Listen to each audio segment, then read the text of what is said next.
ADB was established in 1966 by the governments of many countries in the region, including Indonesia and Japan, of course.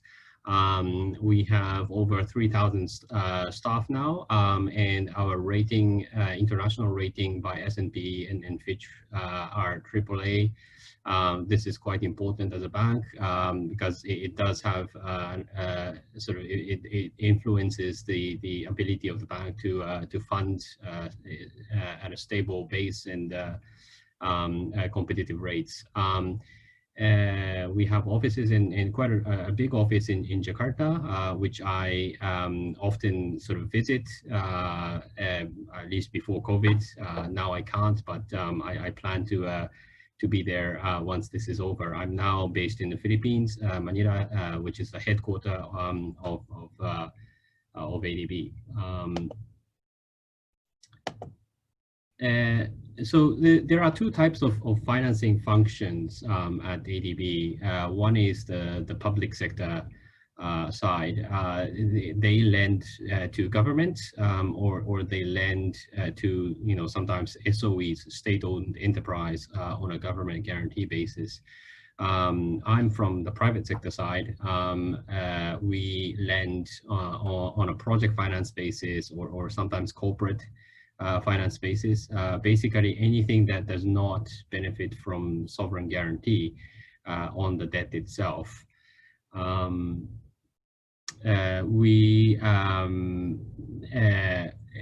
PSOD finance commercially viable projects, just like Bayu was mentioning from IIF, and that meaning that we don't look at only the social benefits such as CO2 reduction, but the project has to be profitable and therefore be financially sound. What we also try to do is to crowd in other financial institutions by ADB being in the deal with our rigorous due diligence practice. Other financial institutions like bilateral ECAs, commercial banks, hopefully they feel comfortable in lending together and thereby kind of increasing the domain of financing available to any specific project. About maybe 18 months ago or 2 years ago, we published Strategy 2030. It calls for various thematic items on the left-hand side, addressing remaining poverty, gender equality, tackling climate change, which is very relevant for this session. Livable cities, food security, governance, regional cooperation. What those translate into in terms of the coverage sector is, we do a lot in energy sector, and Strategy 2030 still calls for more sort of activity in energy sector, and particularly renewable energy. We also do transportation sector, ICT. Recently, we did a financing to a satellite project, which also covers Indonesia, actually. We want to do more in agribusiness and social sectors such as healthcare and education. We also have a dedicated team covering financial institutions, providing loans to local banks and trade finance facilities. In terms of the product, debt, loans continues to be our main product. Like I said, we do either corporate loans or project finance loans. We sometimes do equity on a much smaller basis than at least compared to debt. But we want to do more because we see that as a effective tool to to really, make certain sectors and projects take off the ground. We also do guarantees. For example, in Indonesia, there was one gas-fired IPP which we did with commercial banks, and commercial banks required certain coverage in terms of political risk. So we provided partial risk guarantee covering the political risks, the usual political risks that you see in these kind of projects. Blended finance, I guess, JFJCM falls under this category, which is always, provided in tandem with other products like, our own debt.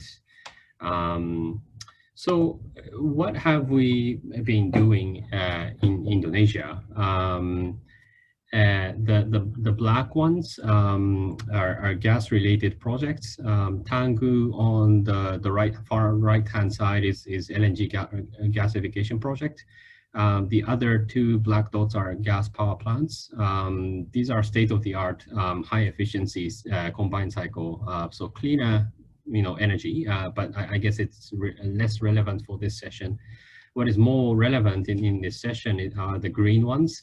To your left, you see 3 geothermal projects, and towards the right, you see 4 solar sites bunched together across Lombok and northern Sulawesi.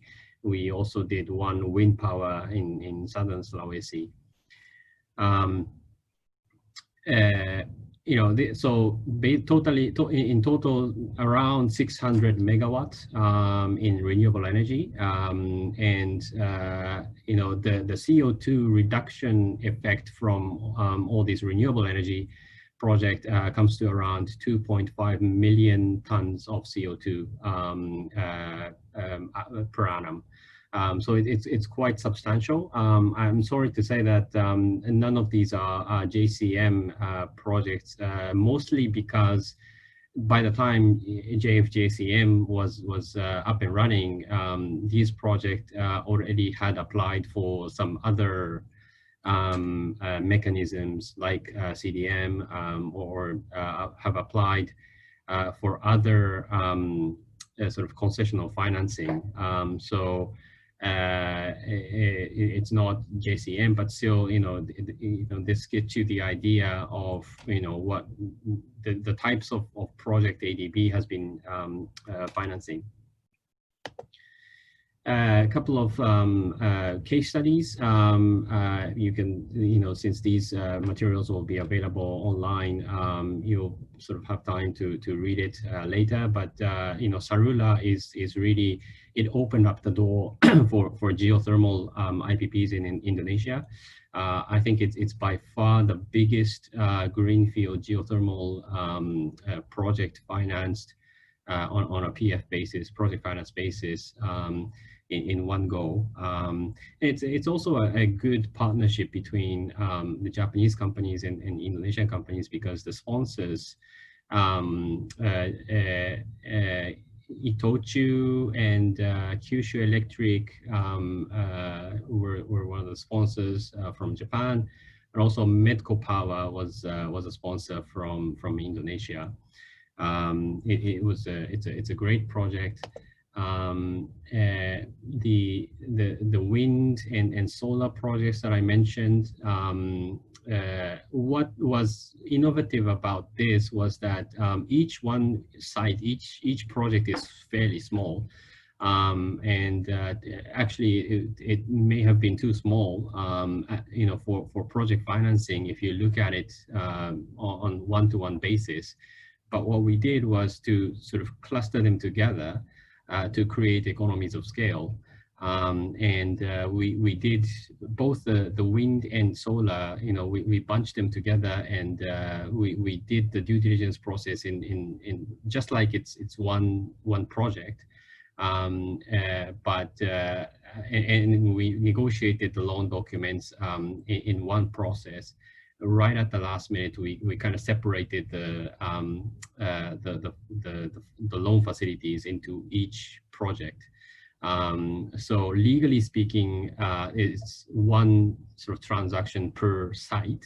But you know, from the client's perspective and from ADB's perspective, we kind of looked at it as a whole. Final slide. So what is next? What do we see in the future for us? Obviously, renewable energy continues to be a promising sector, including waste to energy. I feel, you know, of course, you know, the COVID-19 has impacted the power demand, but not as bad as some of the other sectors like tourism or transportation. And private sector players are still keen to invest, and banks are still quite hungry for green assets. What is crucial is to have the risk allocation regime stable, because unfortunately Indonesia has not made its reputation for stable regulatory and legal regime for even IPPs. And you know, risk allocation regime under the PPA tends to kind of wobble around. And so each time there's a project, we need to kind of tailor-made the PPA. So the key is to have a bankable template and keep on doing the same thing, you know, repeat deal, whereas, you know, if you try to change the PPA every deal, then it will take forever to do projects. I was going to say, you know, transportation is also promising, well, at least, you know, pre-COVID, I was hoping we could see some LRT or MRT and really push the modal shift from cars to mass transportation. But unfortunately, the COVID situation has suppressed movement of people, and therefore the lending modality, which exposes us to traffic volume risk, is not the right time to do that. So I just, you know, put that in brackets. But in the long term, of course, you know, Indonesia needs transportation infrastructure. So hopefully in the long term, it will come back. So with that, I would like to end my presentation and hand it over to my colleague. Thank you.